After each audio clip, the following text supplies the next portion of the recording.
참 예수님, 하느님의 언약을 나는 길이 없고 하느님께 믿어서 나는 무섭지 않으리니 인간이 나에게 무엇을 할 수 있사오리까? 하느님께 서원한 바를 채워야 하오리니 찬미의 제사를 나는 드리오리다. 시편 56편 11절에서 13절의 말씀이 애청자 여러분의 노래이기를 빌면서 레위기 3장에서 7장의 제사에 관한 말씀 봉사를 계속하겠습니다. 이스라엘의 대표적인 5가지 제사 중에서 번제와 곡물제에 관해서는 지난번에 말씀드렸는데요. 이 시간에는 나머지 3가지 친교제와 속죄제, 보상제에 관해서 말씀드립니다. 이 모든 제사와 봉헌들이 죄의 용서와 하느님의 축복을 청하는 것일지라도 이 각 제사는 각기 고유한 의식이 있고 또 특별한 지향과 청원이 있습니다. 먼저 친교제, 3장에 나오는 친교제인데요. 화목제 또는 평화제라고 하는 이 제사는 하느님의 은혜에 감사하고 그분과 친교를 이루기 위해서 희생 제물을 바치는 제사입니다. 아람어로 샬마는 보상한다, 서원한 바를 채운다는 뜻으로 평화를 가리키는 단어로 쓰이는데요. 평화는 흔히 보상을 통해서 이루어지는 것이죠. 샬마, 평화는 미움과 적대관계를 품고 서로 화해함을 뜻합니다.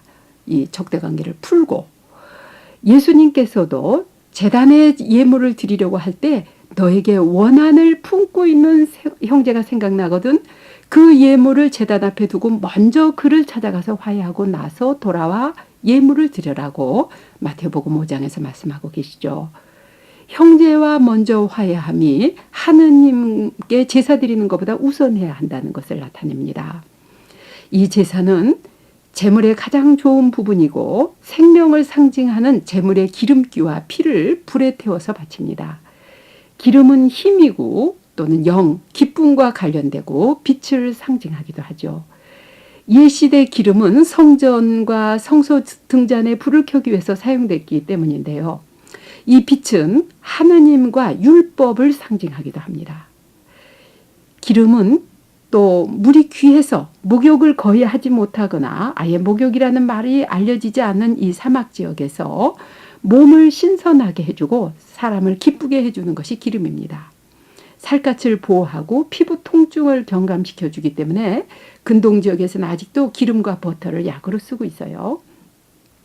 속죄제는 4장에 나오는데 이 제사는 하느님과 계약의 백성과의 관계가 인간의 죄로 인해서 파괴되었을 때 드리는 제사입니다.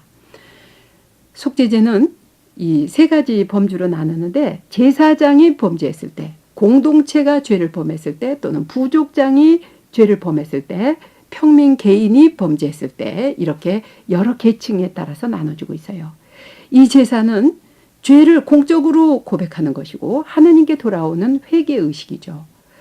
속죄제의 제물은 염소나 어린 양 1마리 또는 비둘기 새끼 2마리나 고운 밀가루였는데 제물이 동물일 경우에는 그 기름과 내장의 일부를 제단에서 불사르고 나머지는 성막 밖에 정결한 장소에서 불살랐어요. 짐승의 피를 지성소에 7번 반복해서 뿌리는 것은 피를 깨끗하게 하면서 죄를 속죄받음을 뜻하고 있어요. 마지막으로 5장에서 6장에 나오는 그 보상제는요. 면죄제라고도 하는데 속죄제사하고 절차가 비슷하고 그 차이점도 불분명해요. 다만 속죄제가 하느님께서 주신 율법을 거스리는 범죄를 다스리는 데 비해서 보상제는 사람을 해친 경우에 배상의 문제를 다루는 것으로 구별된다고 봅니다. 이 두 제사는 둘 다 죄를 스스로 고백하고 손해배상까지 하는데요. 그리고 제사장이 범죄자를 위해서 야훼 앞에서 속죄할 때 무슨 허물이든지 사함을 받는다고 믿었어요. 제사는 하느님께 드리는 감사와 찬미와 자발적인 헌신의 표현이죠. 따라서 제물은 흠이 없고 신선하고 가장 좋은 것이어야 합니다. 제물을 드리는 자, 이 제관이나 봉헌자가 제물 위에 안수하는 것은 희생 제물을 자기 자신과 같이 여기면서 그 제물로서 자신을 바치는 의식이기도 합니다. 그렇기 때문에 이 제사는 하느님과 신앙인을 결속시켜주는 관계가 되죠. 또 감사와 속죄 제물로 봉헌된 음식은 재관들의 차지가 되었었는데요. 특별히 7장 34절에서 모세는 백성이 그 사제들과 가족들을 위해서 그 희생 제물의 기름진 부분, 좋은 부분을 차지하게 하라고 지시를 하고 있는데, 이것은 우리가 그 근동 지역의 그 고대 근동 지역에서 물이 귀한 사막지대였기 때문에 양이나 가축들은 풀이 모자라서 항상 굶주려 있었고, 살찐 가축은 아주 드물었다는 것을 생각하면 되겠습니다. 그래서 짐승의 기름기는 아주 귀하고 비쌌다고 해요. 그래서 이 귀한 부분을 하느님께 사로 바치는 것은 봉헌의 정신이죠. 또 살찐 양이나 소를 잡는 것은 큰 잔치의 표현이기도 합니다. 루카복음 15장에서도 이 살찐 소를 잡는다, 이거 아주 큰 잔치죠. 감사와 속죄의 그 제물로 봉헌된 음식, 이러한 것을 이제 그 현재 우리 시대하고는 레위기에서 제시된 이 제사가 그대로 맞지는 않는다 할지라도 그 정신은 그대로 준수되어야 합니다. 레위기의 속죄제와 면죄제는 가톨릭 교회 고해 성사의 성서적인 의미와 보속의 정신을 일깨워주죠. 구약의 죄 개념이 신약보다도 훨씬 더 명료함을 보여주고 있는데요. 특별히 죄의식이 점점 없어져가는 오늘의 세대는 죄를 지은 사람의 그 보상하려는 태도가 점점 약해지고 있습니다. 문명의 발전과 윤리의 발전과는 역비례하는 것일까요? 이 레위기의 모든 제사는 신약의 제사인 미사성제와 긴밀하게 연관이 됩니다. 완전한 제관이며 흠없는 제물인 예수 그리스도는 우리를 대신해서 자신을 바쳐 제물이 되셨어요. 예수님은 십자가의 제단에서 최후의 피 한 방울까지 다 쏟아서 자신을 몽땅 바치는 번제 제물로서 이 번제의 제사를, 희생 제사를 드리셨죠. 레위기의 모든 희생 제사의 의미를 밝혀주시는 주 예수님의 십자가 제사와 미사 제사의 참 의미대로 속죄와 평화의 제사를 바치는 삶을 살아갈 은총을 주시는 우리 주님은 찬미와 영광을 받으소서. 아멘.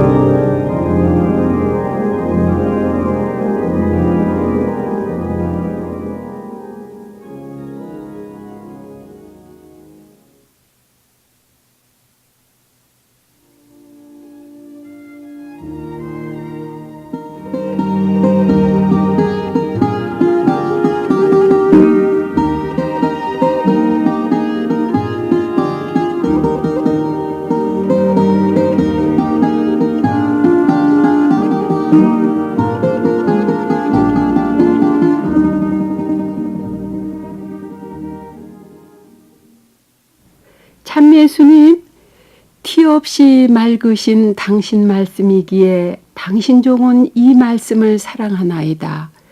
내 마음속에서 우러나오는 소리를 주여 들어주소서. 당신의 계명을 지키리이다. 시편 119편 140절의 말씀이 애청자 여러분의 찬미가 되기를 빕니다.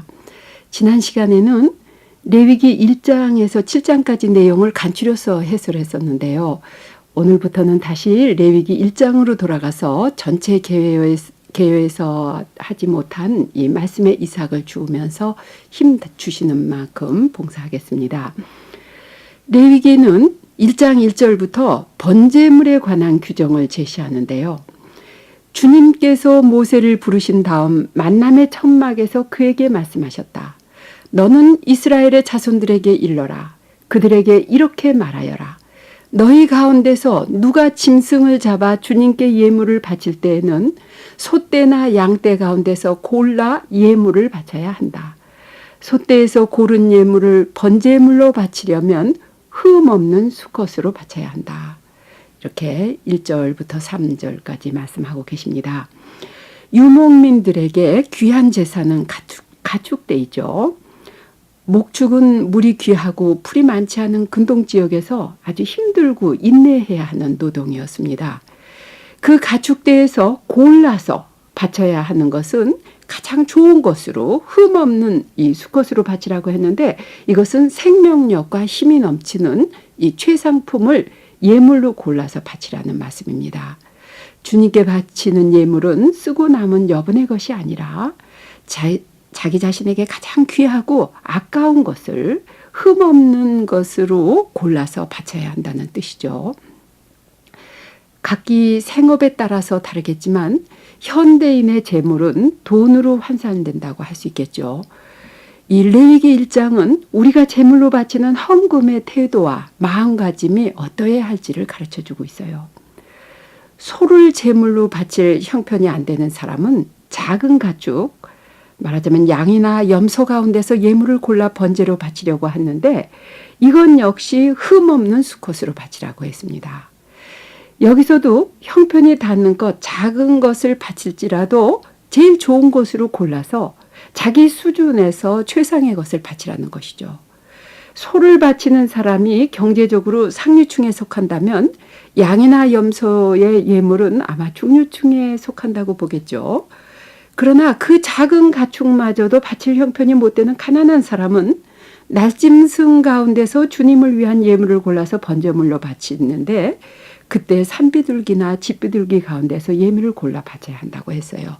우리 예수님을 속량하실 때 성모님과 성녀 세 분이 가장 가난한 자들의 예물을 바치셨던 거, 루카복음 여러분 기억하실 겁니다. 여기서 예물을 바치는 사람의 경제 수준을 외적으로 규정하지 않고 다만 재물의 종류만을 언급한 것은 의미가 있다고 봅니다. 예물은 각자가 자기 수준을 스스로 정하고 마음에서 우러나오는 대로 바쳐야 한다는 것이죠. 이스라엘 백성이 광야의 하느님의 산 아래서 성막을 세울 때 각기 마음에서 우러나오는 대로 헌납했던 것과 같이 재물도 역시 자기의 그 영양껏 또 마음에서 우러나오는 대로 기쁘게 바쳐야 한다는 그런 뜻이 되겠어요. 레위기는 가톨릭과 프로테스탄의 구별이 없이 우리나라 그리스도교가 정화되어야 하는 근본 정신을 1장에서부터 제시하고 있습니다. 재물을 바치는 사람들과 그 재물을 관리하는 교직자들이 어떤 이유로든 재물의 욕심을 낼 때 교회가 타락했음을 교회사는 증언하고 있어요. 이 레위기의 거울에 비친 오늘 우리 자신의 모습과 우리 교회의 현실은 어떠한지요? 레위기는 첫 장부터 재물을 바치는 사람들이나 그 재물을 관장하는 제관들이 어떻게 마음과 정성을 바쳐야 하는지를 알려주고 있습니다. 다만 재물의 종류와 그 제사의 방법은 세기의 변화에 따라서 변할 수밖에 없겠지만 이 재물 규정의 정신만큼은 세상 마칠 때까지 푸르게 살아있어야 한다는 이런 하느님의 말씀인 것입니다. 깨끗한 재물, 흠없는 재물을 바치면서 돈 욕심을 벗어나야 한다는 것을 복음서도 강조하고 있어요. 너희가 아무도 두 주인을 섬길 수 없다. 말하자면 재물과 하느님을 동시에 섬길 수 없다고 예수님께서 말씀하셨습니다. 저는 얼마 전에 서울에서 잘 알려진 어떤 교회 주일 예배에서 11조 헌금을 강조하는 그 설교를 생방송으로 버스 안에서 들은 기억이 납니다. 11조를 내면은 얼만큼 하느님께 축복을 받는 데 비해서 11조를 내지 않을 때 무서운 벌을 받는 것까지를 아주 실화라고 예를 들면서 강론을 하시는 분의 말을 들었을 때, 이것은 그 신도들에게 이렇게 기쁜 마음으로 자원으로 바치게 하는 것보다는 어떤 면으로 협박도 들어가지 않았을까 하는 그런 공포심까지도 불러일으켜주기까지 하는 이런 설교가 서울 한복판에서 또 이 우리나라 도시와 작은 마을에서도 쉽게 이 전파를 타고서도 울려 퍼질 만큼 이렇게 우리나라에 들려오는 것이 아닌가 하는 것을 생각하면서 마음이 착잡해졌습니다. 흠없는 예물을 정성을 다해서 바치는 사람들의 마음을 헤아리시는 주님께 우리의 모든 예물은 마음에서 우러나는 기쁨의 예물이어야 되고, 그리고 자기의 수준을 자기 스스로가 정해서 하느님께 최선을 다해서 최상품을 바치면 되는 것이지, 이것을 어떤 그 외부의 기준을 가지고 또 이것을 내지 않을 때는 축복을 받지 않고 오히려 저주를 받는다는 그런 어떤 공포심 때문에 예물을 바치는 것은 성서의 정신이 아니라고 봅니다. 특히 극히 필요한 음식마저도 결핍되어 있는 우리 그 주변의 가난한 사람들에게 이러한 그 무리한 예물을 강요하는 것은 이것이 과연 성서의 정신일까 하고 회의를 하게 되는 그런 일들이 우리 주변에 많이 벌어지고 있습니다. 흠없는 예물을 바치라고 하시는 하느님 아버지, 우리가 마음에서부터 우러나서 정성을 다한 예물을 기쁘게 바치게 하심으로, 또 이 기쁜 예물을 우리가 당신께 바치면서 또 가난한 자들과 나누게 하심으로 찬미와 영광을 받으소서. 아멘.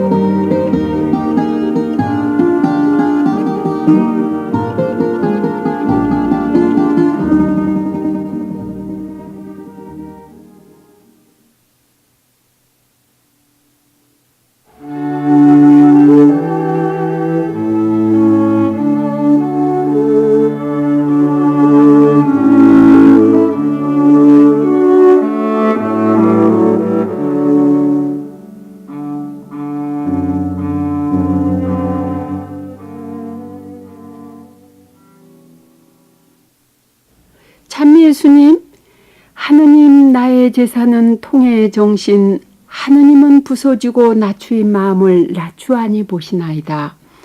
법다운 제사와 제물과 번제를 그때에 받으시리니 그때에는 사람들이 송아지들을 당신 제단 위에서 바치리이다. 시편 51편 19절과 21절의 기도가 애청자 여러분의 마음과 생활에 깊이 자리하시기를 빌면서 레위기 1장의 번제물에 관한 말씀을 봉사하겠습니다. 구약 제사의 첫 자리를 차지하는 번제는 제단 위에서 제물을 완전히 불에 사로 바치는 제사인데요. 이 번제 제물이 짐승으로 한정된 데 비해서 불에 태워 바치는 모든 제물을 화제물이라고도 합니다. 불화자, 이 태워 바친다는 그런 뜻이죠. 레위기 1장에 소를 번제로 바치는 규정은 소떼에서 고른 예물을 번제물로 바치려면 흠 없는 수컷을 바쳐야 한다. 주님 앞에서 호의로 받아들여지도록 이 선종한 역에서는 자비를 얻기 위하여 이렇게 번역하고 계시는데, 그것을 만남의 천막 어기로 가져온 다음 번제물의 머리에 손을 얹는다. 그러면 그 제물이 그를 위해 호의로 받아들여져서 그의 속죄가 이루어진다고 말을 합니다. 이때 사제는 그것을 모두 제단 위에서 번제물, 곧 주님을 위한 향기로운 화제물로 살라 바친다고 1장 9절에서 말씀하세요. 번제물의 종류를 소로 기술한 다음에 레위기는 큰 가축을 바칠 형편이 못 되는 사람, 말하자면 작은 가축, 양이나 염소 가운데서 예물을 골라 번제물로 바치려면 어떻게 해야 할지를 상세하게 설명을 하고 있어요. 그리고 소를 바친 큰 제물과 똑같이 이 작은 제물도 사제가 그것을 모두 제단 위에서 살라 연기로 바친다. 이것은 번제물, 곧 주님을 위한 향기로운 화제물이라고 말을 하고 있어요. 가난한 사람들의 예물인, 어저께도 말씀드렸는데, 이 비둘기를 번제물로 바칠 때는 이 큰 제물과 동등하게 이것도 중요시하면서 레위기는 이 제물 역시 사제가 그것을 제단 위에서 곧 불에 얹은 장작 위에서 살라 연기로 바친다. 이것은 번제물, 곧 주님을 위한 향기로운 화제물이라고 말을 합니다. 여기서 공통점은 제물은 각자의 형편에 맞게 그 종류를 정하되 각자 처한 위치에서 가장 좋은 흠없는 것으로 정성껏 바치는 것이라고 말씀드렸는데요.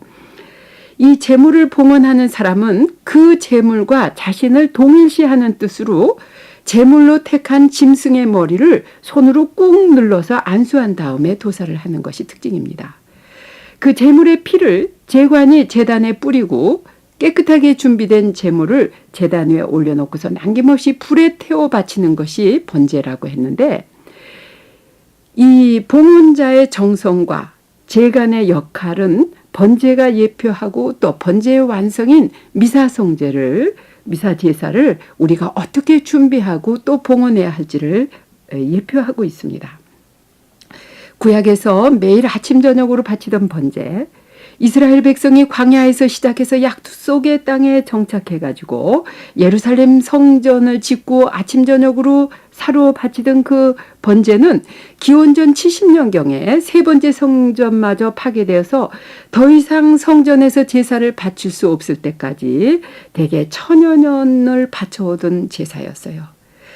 이 번제가 오직 예수 그리스도의 완전하고 유일하고 영원한 번제인 십자가의 제사를, 십자가상의 번제를 상징했다는 것이 얼마나 놀라운 일인지요. 그리고 이 그리스도의 완전한 번제가 2000년에 이르기까지 이 해 뜨는 곳에서 해 지는 곳까지, 이 땅 끝까지 거룩한 미사성제로 이어지고 있다는 것이 얼마나 큰 감동을 주는 그리스도교 신앙의 신비인지요. 레위기에 깡그리 태워 바치는 번제는 그리스도 예수님을 따라서 하느님과 이웃을 위해 자신의 생명을 남김없이 바치는 사람들의 삶을 표상하기도 합니다. 그 대표적인 예가 바로 순교자들이죠.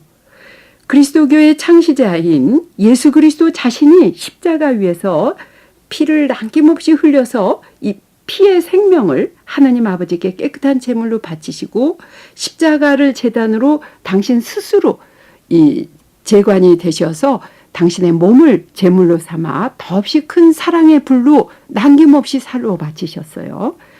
이 예수님의 스승의 뒤를 따라서 초대교회부터 사도들은 거의 다 순교하셨고 수백 년 박해 시기 동안에 수없이 많은 순교자들의 피로 교회 재단이 세워졌어요. 우리 민족의 200년 그리스도 교회사도 세계에서 유례 없는 평신도의 자발적인 교회 창립과 또 그리스도의 빛을 따른 수많은 순교자들이 오늘 우리에게 참 신앙의 유산을 전해주실 때 바로 이 자기 자신을 번제로 사로 바치는 그 삶을 통해서 주신 것이죠. 레위기의 번제가 상징하며 또 예표하는 순교자의 삶은 자신의 뜻이 아니라 하느님 아버지의 뜻이 이루어지기 위해서 자기가 소중히 여기는 흠없는 재물을 남김없이 자기가 아끼고 소중히 여기는 것을 하나도 남겨두지 않고 모조리 사로 바치는 이 삶을 뜻하는 것이죠. 어떤 한 아이가 기도하기를 하느님 제 모든 것을 다 드릴 거예요. 그런데 제 생일 선물로 받은 그 하얀 토끼만 빼놓고서요 했다는 그 말이 떠오르는데요. 애청자 여러분은 그 아이처럼 하느님께 바칠 수 없다고 생각하는 하얀 토끼가 없으신지요? 이 방송을 들으시는 애청자 여러분 중에 마음이 괴롭고 육체의 허약과 병고 중에 고통을 견디어야 하는 분들께 특별히 주님의 자비를 청합니다. 자신을 십자가의 번제물로 바치어서 저희의 죄를 속량하여 주신 주 예수님, 당신을 따르는 저희의 삶이 하느님과 이웃을 위한 사랑의 번제가 되게 해주시고 저희가 바치기 어려워하는 물질이나 집착하는 사람이나 일 모든 것을 남김없이 주님께 바치면서 이제는 내가 사는 것이 아니라 그리스도가 내 안에 사신다고 하심으로써 이 번제를 즐겨 받으시는 하느님께 우리의 삶이 찬미와 영광이 되게 하소서. 아멘.